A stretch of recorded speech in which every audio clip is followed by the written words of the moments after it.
Hey, Carolyn, you heard about the partnership tools at our last math meeting. Can you tell us how it went in your building?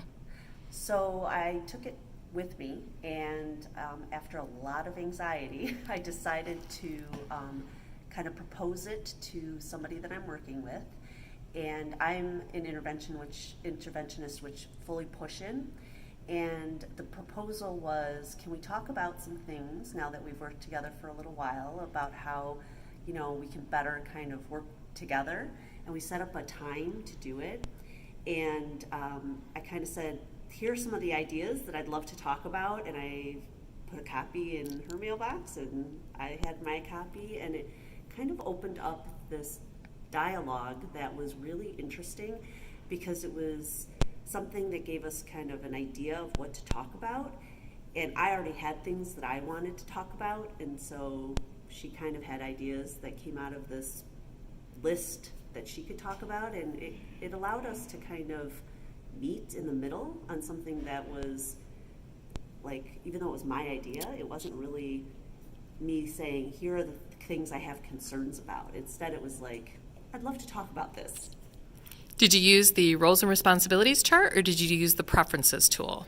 I used the roles and responsibility chart.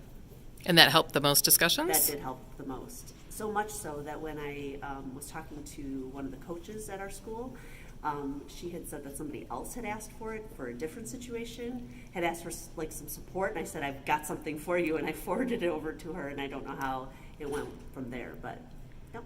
If someone is nervous that they're going to hurt someone else's feelings, what would you say? Just try it.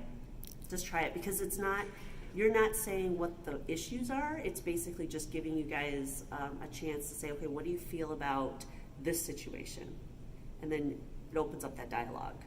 And how long did you set aside for the conversation? I set up for a plan period, which is 50 minutes, and I think we were laughing a lot at the end. So I think we ended up talking for about 20 minutes tops, but it really was a very light conversation after that. Would you recommend that someone does this in August before the school year starts, or what would you think is the best time? I think it would be great to do it beforehand, because then there isn't any like emotional attachment in any way to something that may have gone wrong.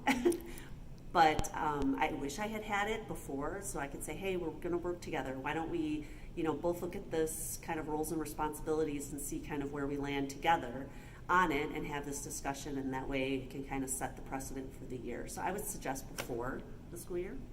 And did you have the conversation with someone that you had worked with prior to this year, or was it your first time working together? It was our first time working together.